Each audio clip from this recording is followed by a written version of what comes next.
Matric পৰীক্ষাৰ প্ৰথম দিনটোতেই অঘটন।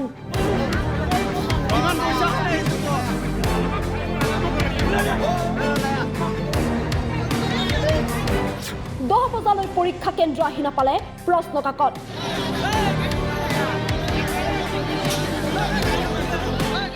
উত্তপ্ত পৰিস্থিতি।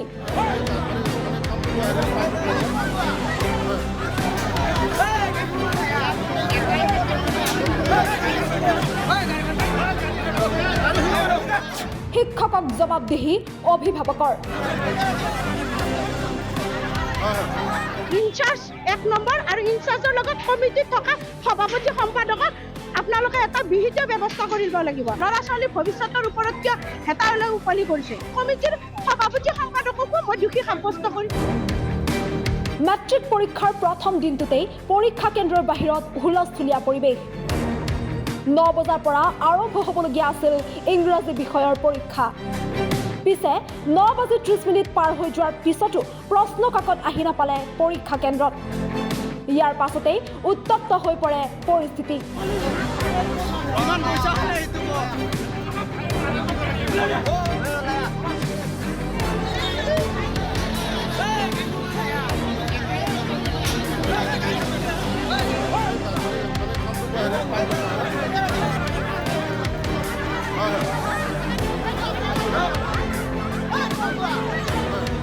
ছাত্ৰ-ছাত্ৰীৰ ভৱিষ্যত জীৱনৰ লগত হেতালি খেলাৰ অভিযোগ অভিভাৱকৰ।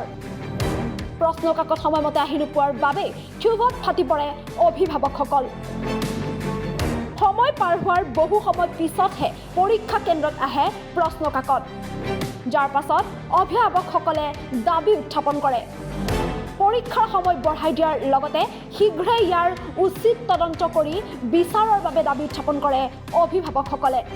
প্ৰায় 10টা বাজিবৰ হ'ল, কিন্তু আমাৰ ইয়াতে তাৰমানে পেপাৰ আহি কেনে উপস্থিত হোৱা নাই। সেইকাৰণে আমাৰ ছাত্ৰ ছাত্ৰীখিনি বিশেষকৈ অসুবিধা হৈছে।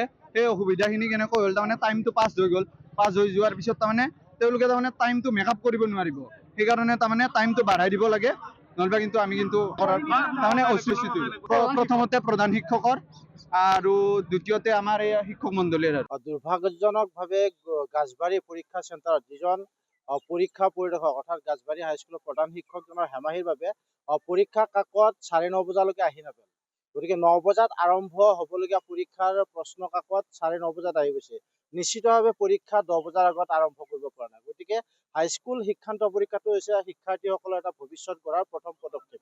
গতিকে এই যি ছাত্ৰ ছাত্ৰীসকলৰ সপোন গঢ়াৰ প্ৰথম পদক্ষেপতে আচলতে হতাশাগ্ৰস্তত ভুগিব লগা হৈছে। ছাত্ৰ ছাত্ৰীসকলৰ ভৱিষ্যত অন্ধকাৰত নিমজ্জিত হৈছে। গতিকে ইয়াৰ গাফিলতিৰ বাবে প্ৰধান শিক্ষকগৰাকী নিশ্চিতভাৱে দুখিত। বিভাগীয় কৰ্তৃপক্ষৰ ওচৰত অনুৰোধ জনাইছো, এই প্ৰধান শিক্ষকগৰাকীৰ ওপৰত উচিত তদন্ত কৰি কঠোৰৰ পৰা কঠোৰতম শাস্তি বিহিব লাগে। অন্যথা আমি সদৌ ছাত্ৰ সন্থাই ইয়াৰ বিৰুদ্ধে ৰাইজৰ সহযোগত গণতান্ত্ৰিকভাৱে আন্দোলন গঢ়ি তুলিবলৈ বাধ্য।